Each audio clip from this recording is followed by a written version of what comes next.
Hello and welcome back to the Tailoring Talk podcast and videocast, whatever this is. Today it's just me and Alex. Hello, Alex. You all right? Hello. Yeah, I'm good, thank you. We are going to be talking about Project Hail Mary, which is the big screen adaptation of Andy Weir's novel, starring Ryan Gosling.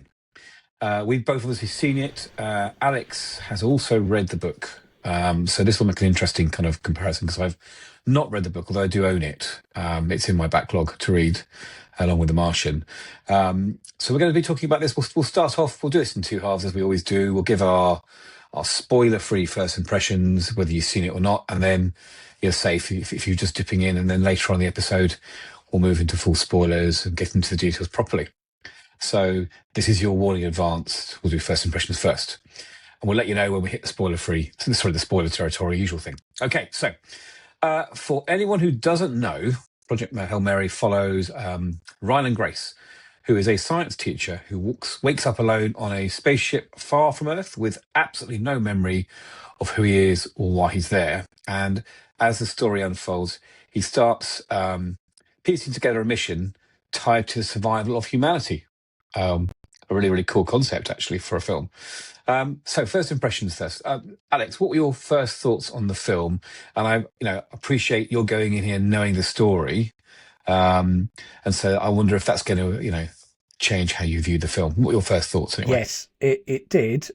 So I was very excited about this. I've loved the books. I've loved the book, and I like literally had listened to the audiobook just before I went in. So I was like really clued in for this. So there was a little bit of trepidation because I didn't know what to expect, and I didn't know how much of the film they would take from the book and how much they would change. So yeah, it's what I would say is that affected my first view of the film because my expectations were so high that I ended up nitpicking, which wasn't helpful. But the second time round, I just got to enjoy it. So I think it's what's great is it throws you straight in at the action straight away, which is great. It's something that Andy Weir likes to do. He does this in his other books. And so it throws you straight into the action, and then what happens is that the story unfolds from there, and you find out more context as you go, more background. So I really enjoyed that. I loved the music. I like the setting. The time flew by. It is quite a long film, but it doesn't feel like particularly long, despite the fact that when you deal with all the twists and turns in the book, there's a lot to it. So and I came out with a real smile and kind of feeling happy. So I was really, really pleased with the film. But that trepidation and expectation as a big book fan is something to bear in mind. What about you? I didn't watch any trailers or read anything about it. I was in completely blank and unknown. And I really enjoyed the film. And I think it's not a spoiler to say that it's been, universally praised as a really good film. I love the fact that I went in not knowing anything. I kind of knew as much as Grace does in the film, and so when it starts to kind of open up and unfold, I felt in the same way. This film really is just my sort of thing. I mean, I love this sort of problem-solving kind of base film. I love that, and I love that in The Martian as well. And so, for me, it was a complete unknown, and I will read the book afterwards. And I wonder if I'll be looking at it in reverse, and maybe I'll appreciate it more reading it afterwards. I think you will appreciate it more. Yeah, we'll talk about that a bit more later. Yeah, we'll talk about the science and so on later on. But okay, so again, staying spoiler free, Ryan Gosling is Ryland Grace. He feels like a major selling point for this film. Did he knowing whenever you read a book, you go in with an image of your own character that you in your head. How did Ryan Gosling feel for you? Did he work in this role when you watched the film? Yeah, no, he totally did. I obviously knowing the film was coming up and knowing who was cast, obviously that helps bed you into the character a bit. Um, but genuinely, I think he's a very good character for it, a very good actor for it, and it's what I find really impressive with is his versatility. So he can do something as sort of fabulous as Ken one Yeah. moment, and then he does something quite sort of interesting, quite contemplative, and he's trying to play the everyman in this one, and he still pulls it off. And again, that's really really a credit to his acting. So Oh I'm yeah, very there's impressed. there's one aspect of the story which we'll talk about later on in the spoiler section, which I really appreciated in this film, especially in a big blockbuster Hollywood film. We'll talk about that later on. Um, I was a bit worried that he would not be believable as this kind of everyman, ordinary guy. But I Mm, think he did a really good job of. I mean, there's so many instances in the film where he kind of hasn't got Scooby, and it's just a lot of yeah, trial and error, and I like that because that kind of for me, as a teacher, it's nice to see a film with a teacher as the main role. I thought that was quite nice as well. Um, yeah, and I think he does carry the film quite emotionally as well. And we'll talk about he the does. emotional aspects of the film as well. So no, I thought he was really good. Um, so one of the interesting things about this story about Project Hail Mary is it can be both funny, it can be tense, it can be moving, and it can be deeply nerdy. And do you think the film balanced all that quite well, or was it? I think was there a couple of times where perhaps there's too much humour? I don't want to lead you here, but what are your feelings on comparing to the book? Like I imagine the book wasn't quite so just for the very nature of it was it probably more geared towards the science than the humour. I don't know. What do you think? It's interesting because Yeah. when you read the book, there's humor in it, a lot of humor in it that um, perhaps wouldn't come through across on the screen because a lot of his books are they have like an internal monologue, so a lot of the time Mm. you're hearing that monologue, and so that's quite great. And there are also good quips and things in the book that haven't made it to screen, or at least haven't Okay. is in the cut. So actually, I think the comedy is a key part of it. And actually, I think they pretty much nailed that. The science bit gets a bit of interpretation, and I think that's understandable. Yeah. Um, but effectively, that's because part of the chapters that you read, you know, is almost like him giving you a mini lesson and saying, right, well, I'll Right. kind of Okay. work it out this way. And that's brilliant on paper, but that translating that onto screen, and you do see some examples of that, as I'm sure you Well, he's a noticed. teacher, isn't he? Um, And he's used to teaching to exactly. kids and trying to make like heavy ideas understandable, like without talking down to the audience or the children in his Yes. class. I think Yes. that's quite a skill. It's a kind of a skill you try and have as a teacher that you don't sound patronising. Hmm. But Mm. there's definitely kind of a warmth to him here, where he was as self-effacing as possible, really, considering he's meant to be saving humanity. So Yes, he um, does dial that up to nine, like yeah. to 10, doesn't he? And that's great because that actually works for the character. So The last question I'll ask you, because and again, you're my soundboard here, because I think it's an easier answer for us. But because obviously I'm going to watch this again. My family haven't seen it, so I'm going to try and take them to watch it as well. great. My wife is not big on science fiction. Okay. Um, do you think that someone who doesn't normally like science fiction will still get into this film, or is it a bit? Is there too much to it that would bore them? Do you think? I don't know. It's a good question. I think some people will just accept and enjoy it because of how character led it is, and because it centers very much around Grace. So I think Yeah. actually you can get a lot from this if you're not particularly sci-fi orientated, but it's pretty heavy on that, isn't it? Yeah. So it's just I think it can work, and all the feedback that we've had from normies, as I'll call them, all the feedback has been positive. But what I would say is just if someone's looking for something intellectually stimulating, this isn't really about that. But it doesn't mean that it's trash either. It's really, it got me thinking throughout the whole film, which I liked, but it's just got to match it to the person. So I do find myself, I did at the time and afterwards find myself comparing this film to Interstellar. There's some very similar yes, themes. Um, but that was Inter- darker. That yeah, has a lot less Interstellar humor. left me thinking more. Yeah, it was Mm, darker. You're right. mm. Yeah, I think this is more accessible. I mean, okay. I mean, we'll go to spoilers in a second. I don't think I went into this film. I think I mentioned this to you guys over the messaging. I went in.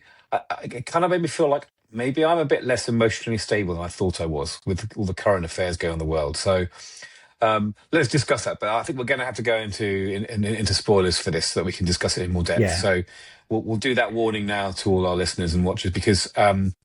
If you're just getting an idea before seeing it, stop now. But if you have seen it and you want to hear what we think of it, carry on listening and watching. So here is the spoiler warning. What? So let's start off with what I call the amnesia structure. Kind of like Memento, this isn't it really, where we start with this kind of memory loss of Ryland. It's quite a huge part of the story at the beginning of the film. And obviously, I find it really enjoyable where he's slowly remembering. It's a very clever way of teasing out and making the viewer kind of work it out for themselves as well. But do you think that structure was effective? I think it is. Yeah. I do feel like it can sometimes feel a bit formulaic Yeah. because it's used in lots of times. But I think it's appropriate here, and there is a reason for it, which they talk about later on. So I think it does work, but I think it almost needs you need to almost be told that, just so that it doesn't bring you out of. So I think the transitions they did were very, very good, but I think some people might be like, wait a minute, are you telling me which way around are you telling me the story?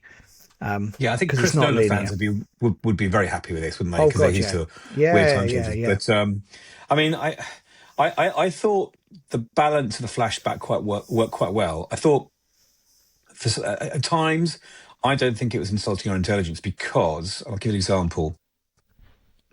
When he first wakes up and he wanders around the spaceship and tries to figure out what's going on, he does find the pilot and the captain's bodies, doesn't he? Yes, that's in that right. room, in those bags. And so you start to think, oh, there's obviously been some sort of disaster. But as the flashbacks reveal, those two characters, I don't know if I misinterpreted this, you'll know more from the book.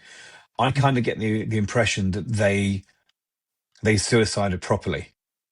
Because they talk about this, don't they? In some of the flashbacks about they know they're not going to survive. It's their honor. So I kind of assumed that they hadn't died by the end of the film. They hadn't died of disaster. That was their time done. Does that make sense? Is that kind of explained in the book? I don't know. Yeah, I could tell. Do you want me to tell you the answer to that? Go on then. So yeah, it's good that you came up with that conclusion because it kind of filled the gap for you.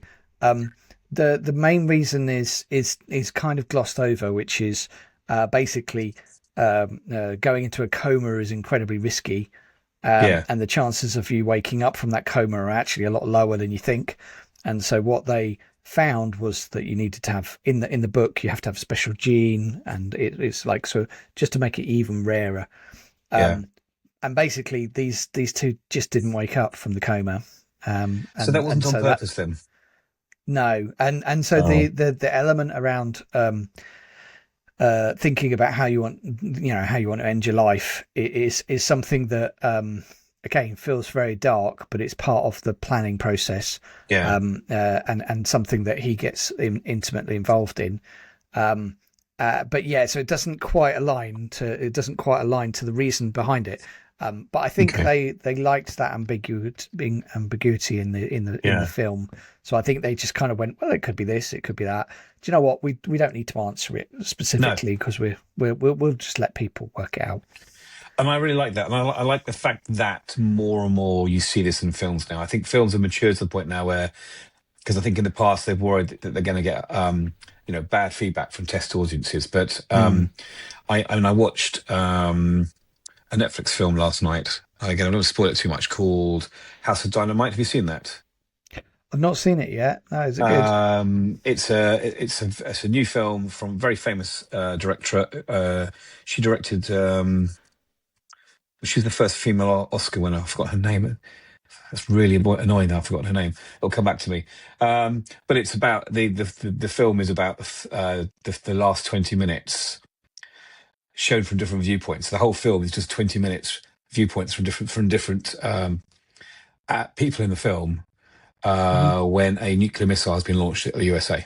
So it has the White House Situation Room, and it has the different aspects of the people trying to send up interception missiles. I don't want to spoil too much, but the Yeah. ending is really interesting in that one. And again, the ending is quite ambiguous, and I like the fact that filmmakers now, following on from Inception, I guess, like an ending that people want to leave the cinema talking about. And I think that was really interesting to have aspects of that in this film as well. And actually, the ending of this film is a little bit ambiguous as well, wasn't it? Really.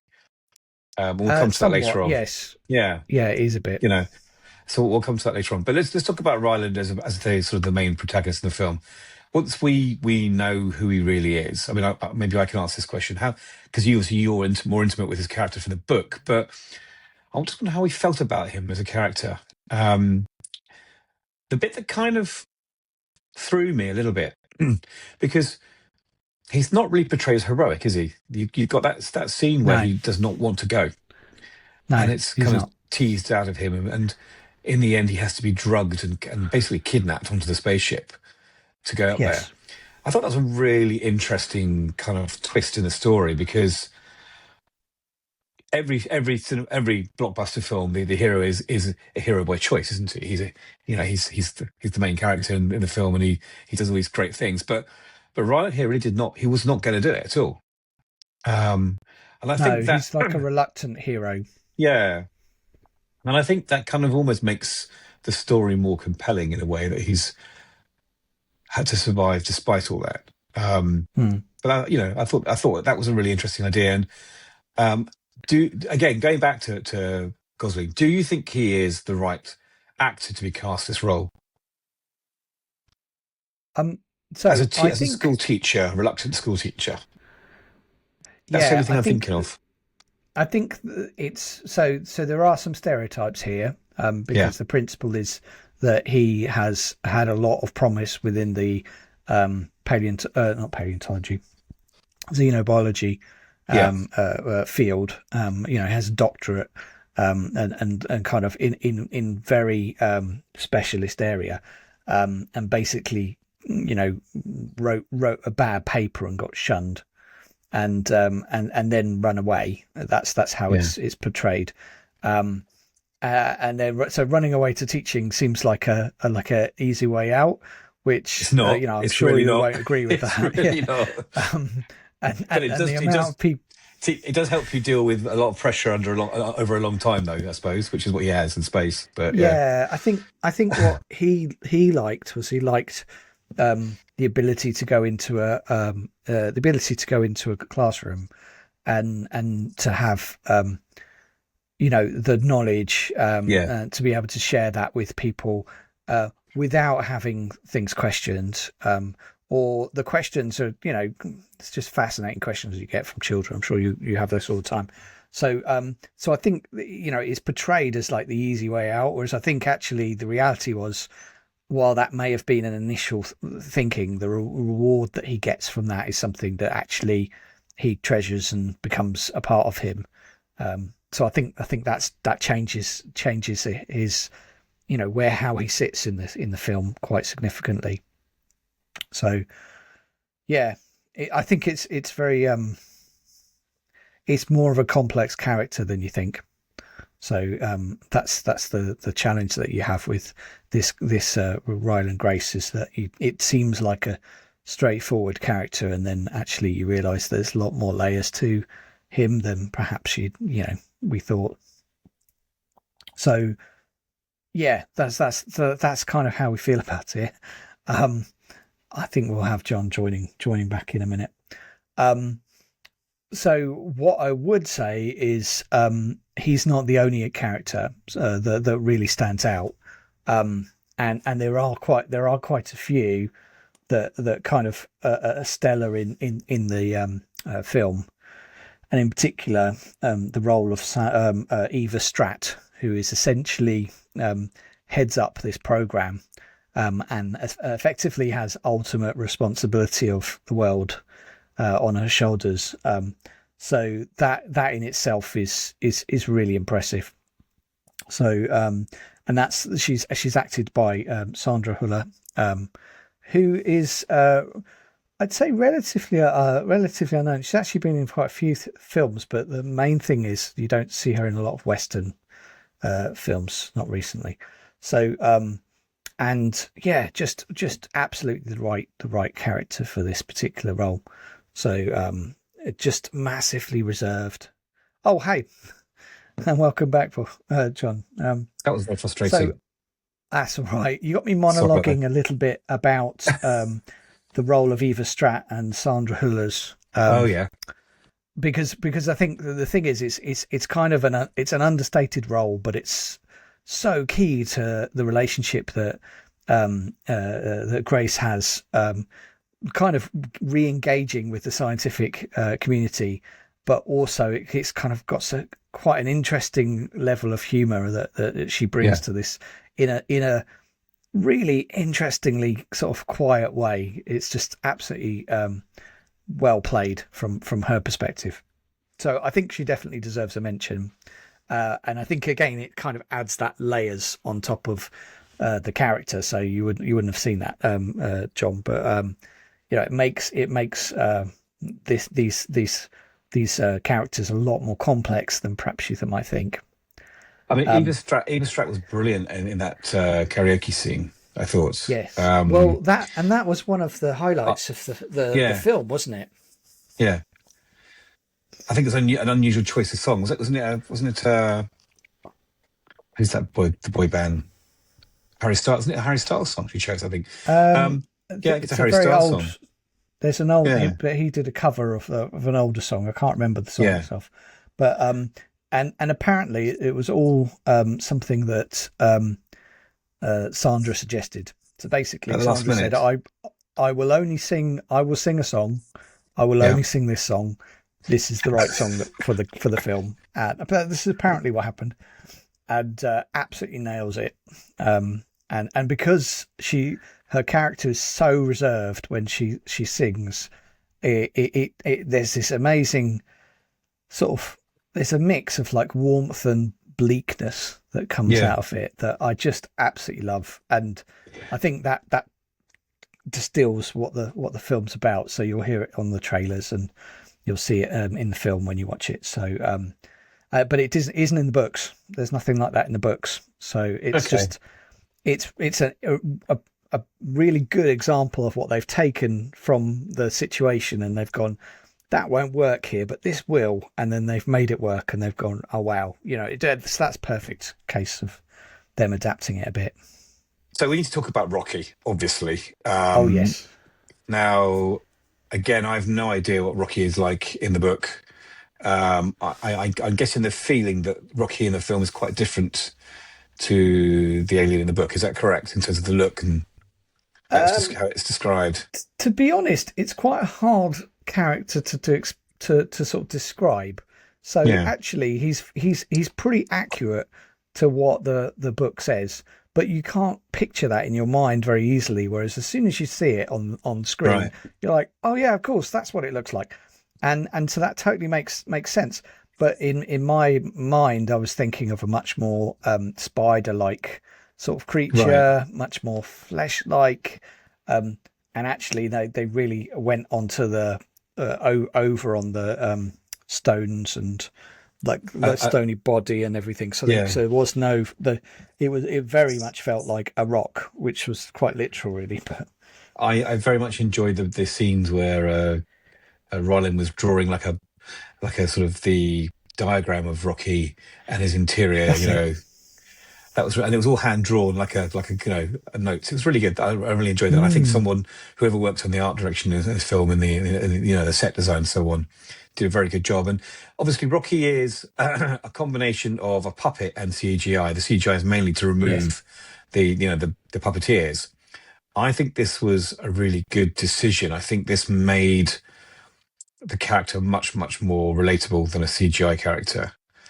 And I really enjoyed the fact that they struggled to find a voice for Rocky, and in the end, it was the puppeteer himself who became the voice of Rocky, and I think that's lovely. Yes, James Ortiz. Yes, right, yeah. But in terms of First Contact, because I did find myself comparing this to Arrival.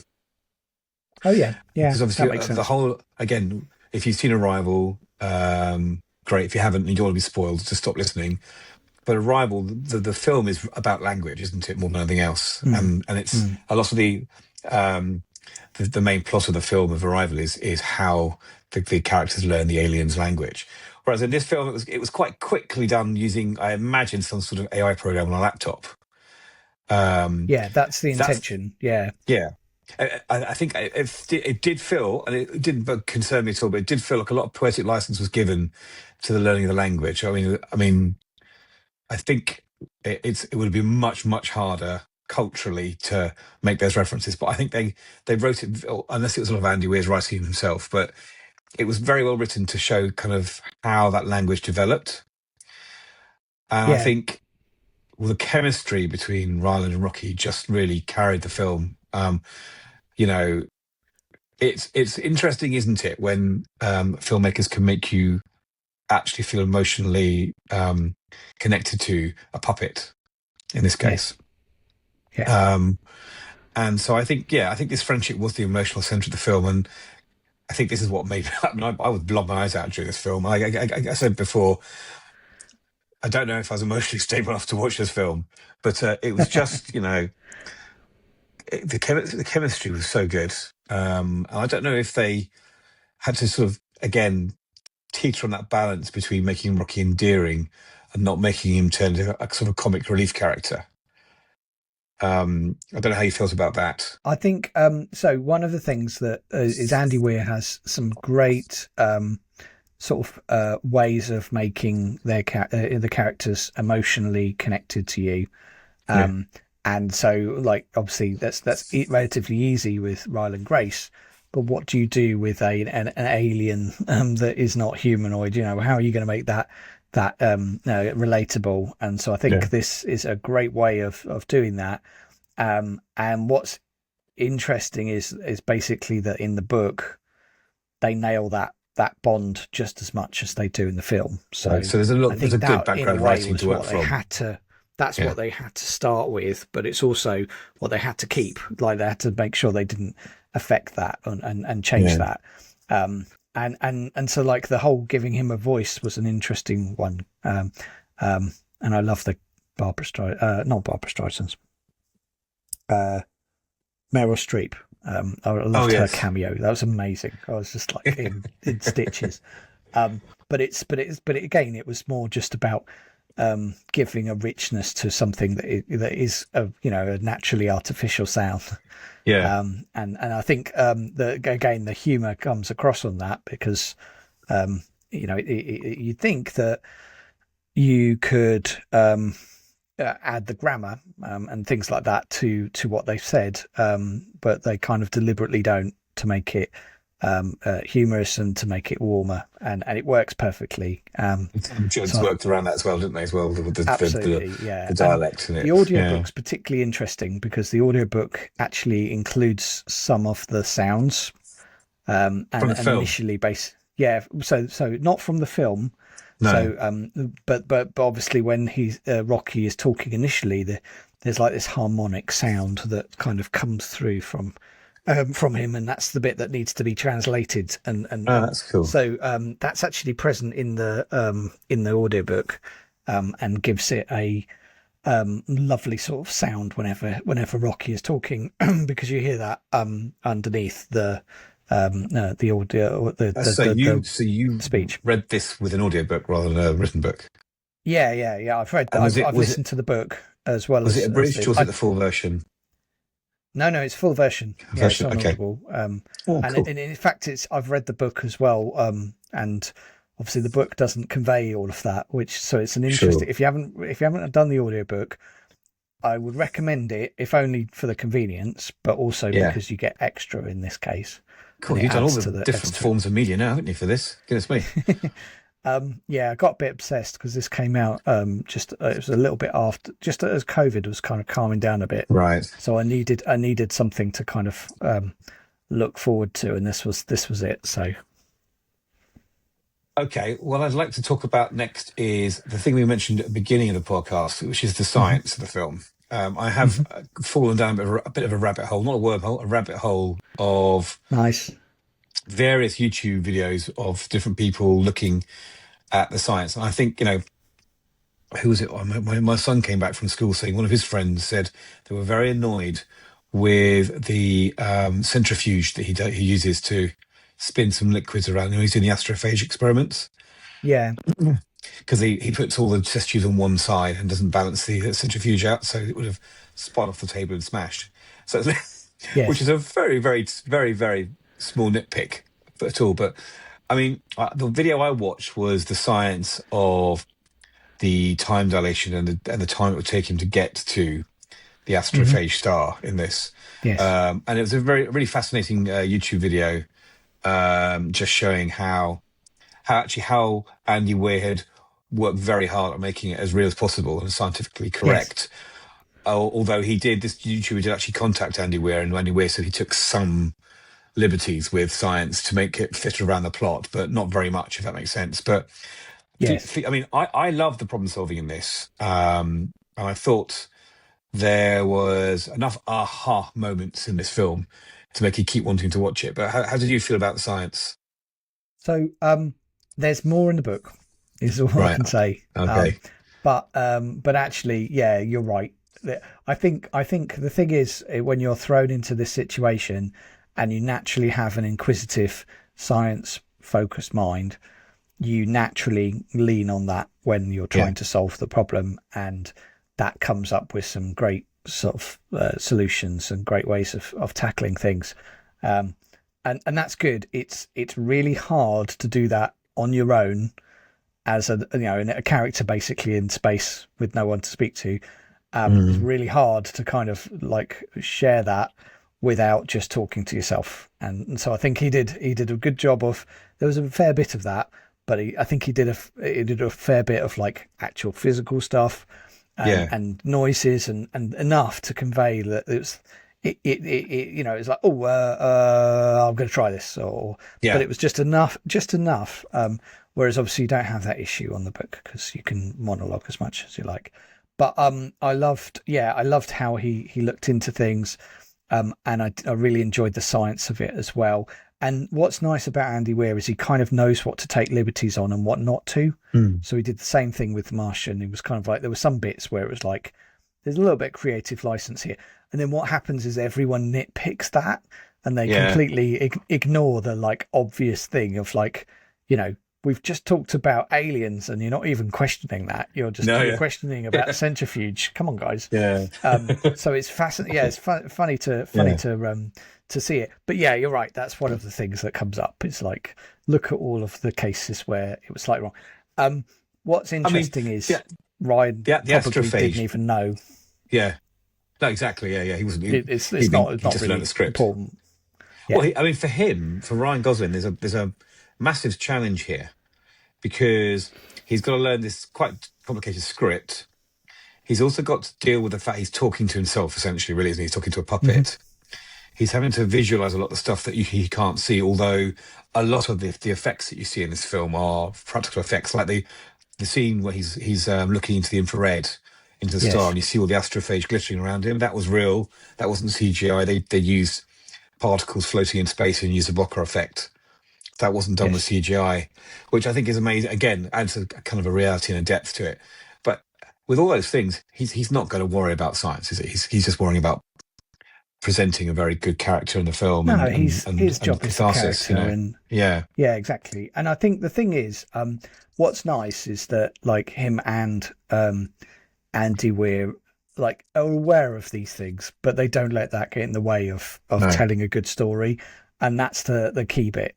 So I think that's the thing. I think if people are like worrying about that bit, you're kind of missing the same thing. It's the same thing that happened with the Martian, wasn't it? Yeah. It was the same principle. It's like, this bit isn't quite right, and it's like, yeah, it's a film, guys. Just enjoy it. So to underline so that a little bit, do you think the film understood what the fans love most about the book? Do you think yes, it gleaned that out of the book? I do think it did. One of the things they talked about was that an early cut of this was 4 hours long. And if you're as much of a Wowzers. geek as I am, you would want to see all 4 hours of it because there is more stuff that I'd love to see. But genuinely, I think that they really captured the book well. Yeah. Telling a story like this is quite challenging, so you have to give it some space. And so like as an example, did you notice when he woke up that the computer told him what's 2 + 2? Yeah. So the thing is that you're like, oh well, that's weird. What's that about? I thought That's it a was just huge testing part of the book. Okay, I thought it was just, well, don't tell me what that is, but I thought it was just testing No, him, I'm to see not if he going to was tell you thinking more than clearly. that, but it's a huge Because I know part of the book. when you first wake up, generally speaking, what science says that your brain dead for 15 seconds, generally, because there's oxygen's in the wrong place. So I just thought it was something to do with something, just testing It was, his kind of response to yeah. stimuli, and but And that's there's a lot interesting. of elements that are from the book that you can tell they've specifically kept, or that they were introduced in the book, but you didn't really have a picture of what they might be like. Sure. So an Yeah. interesting example of this is some of the work takes place on a ship, like it's kind of a warship, really, isn't it? Yeah. And so you kind of just, I've got no picture of what the inside of a warship looks like, but now I do because I've seen it on the film, and Yeah. and again, those are really quite authentic, and again, it kind of made sort of grounded the film, so that it didn't just feel like it was all science fiction and CGI. It's also why they specifically chose a certain film grain Right. for the flashbacks, as opposed to him when he's in space. So Okay. that's an active choice that they made. They also changed the aspect ratio. So in space, you get if you I do always go miss to out on those things. I always don't notice those. They did that in Westworld, didn't they? that's right, yeah. But Yeah. they specifically chose it because they filmed it digitally. They knew that they were going to have IMAX to work with as well, so that because that's now a standard for most big Yeah. films. So they knew that they had those options, but then it's how they interpreted that, and so that's why all of the flashbacks are all letterboxed, and have this Sure. different Okay. feel Yeah. to them. Um, and it's what's fascinating is that yes, that's a digital technology, but actually everything else throughout the film is so practical. It's like actually no one thinks like, is that really the film? Or no one even thinks about that. But it's just such a clever way of how they can apply things nowadays.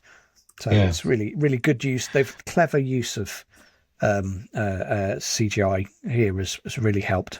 Yeah, I mean, they have to. There's certain things. I mean, there's a scene where he Yeah, changes the rotation of the ship, and everything around him gets thrown to one side, as he does. Now, that's it. in real life, he'd have been smashed to bits and died, but obviously it's a film. Yes. But that all that stuff floating about has to be CGI. I appreciate that, but the sets were so well made and so compelling, and there was kind of a real blend of what you see on. And I've been watching For All Mankind recently as well, so you kind of get used to like the realistic look of an interior, and also I watched the Artemis mission. So I Yeah. think that there was enough detritus and thick panels and things clipped to walls that it was a really believable set.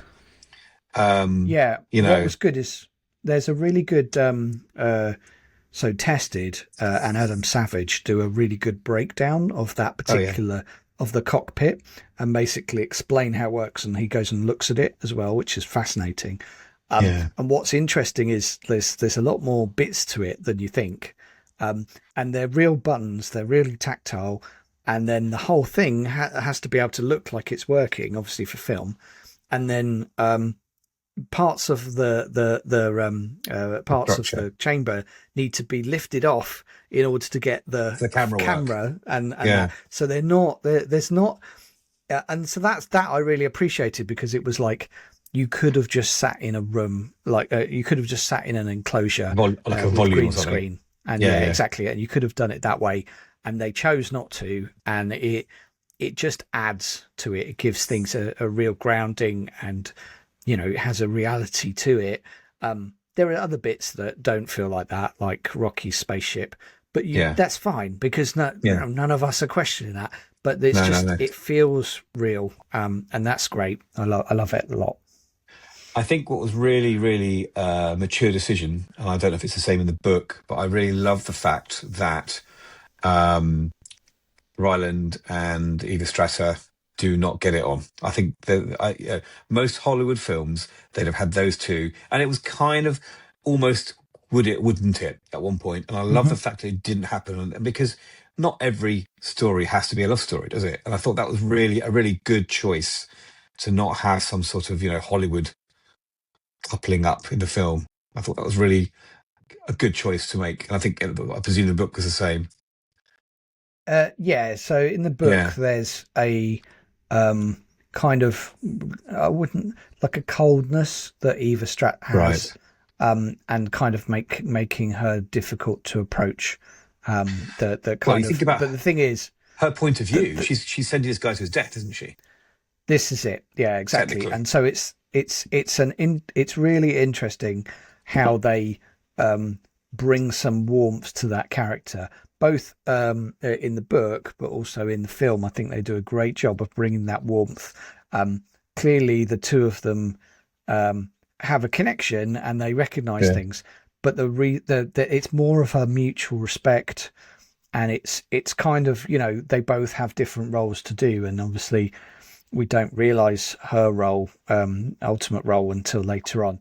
And it just kind of, it gives her particular role so much more weight to it. So yeah, I think it would have spoiled the film, and I don't think people were expecting that. There is an interesting thing in that I won't spoil, but there is some nookie that goes on in the book. So I'm not going to tell you what happens, but it's not those two. Right. Okay. Interesting.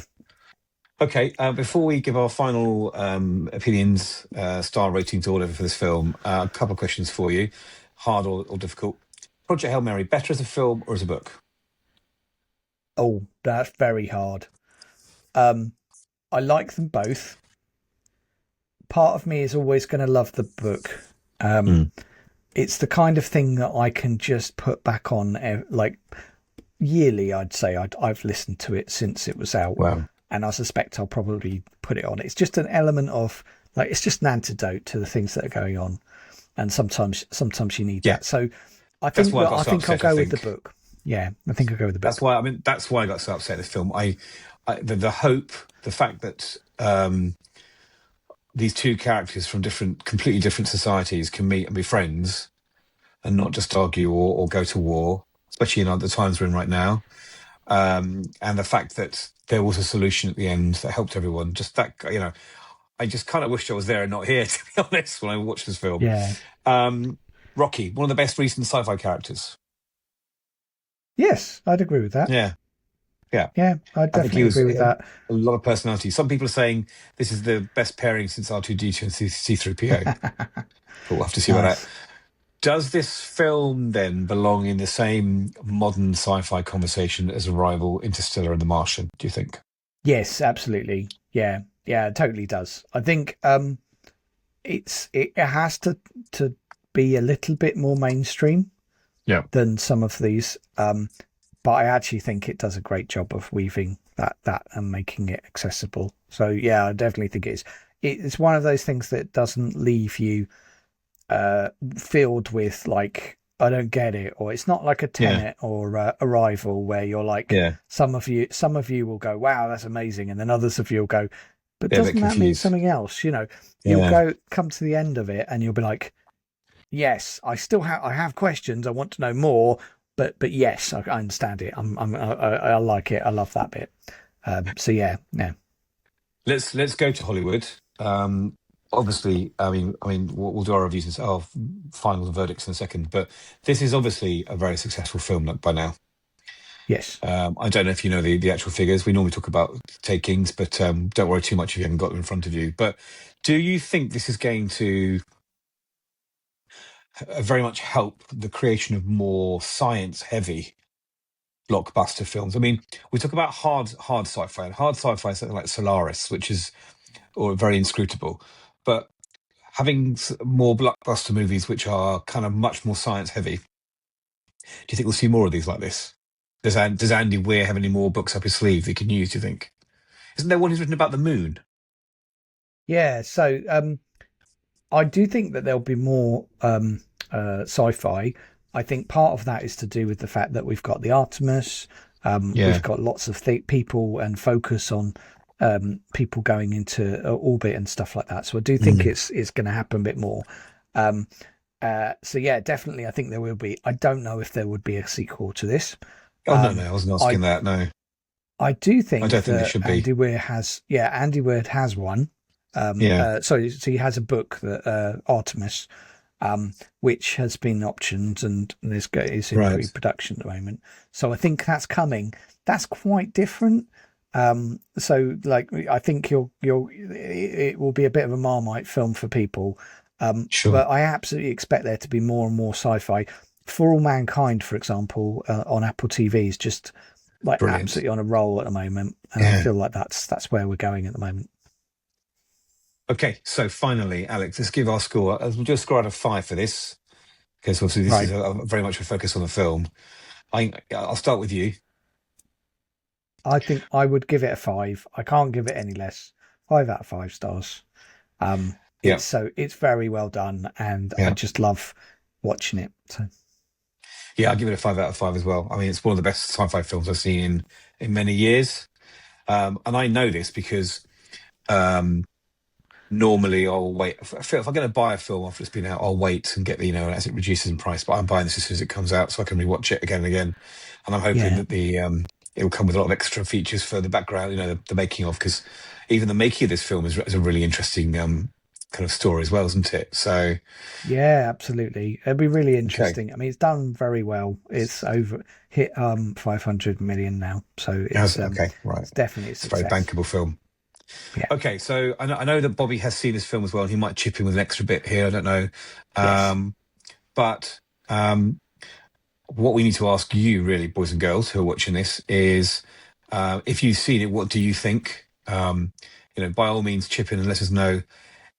Interestingly, if you didn't like it, actually, there might be some people who didn't like this, but if it lived up to the book, if you found that you preferred the book, did Rocky work for you? And if you want to decide where it ranks in the recent sci-fi films that we've been out, like the Dune films, let us know that as well. Thank you for this conversation. Sorry about me dropping out halfway through. The jury is still out on the best way of recording these podcasts at the moment for us, so I'm still working on that. As always, if you do watch our videos, do like and subscribe them. It brings you more content from our channel. Do look back and see what we recorded before. There's a plethora of videos from Bobby on various topics. And keep an eye out for more videos and discussions on films and other content as time goes on. Thank you for Great. watching. Thanks.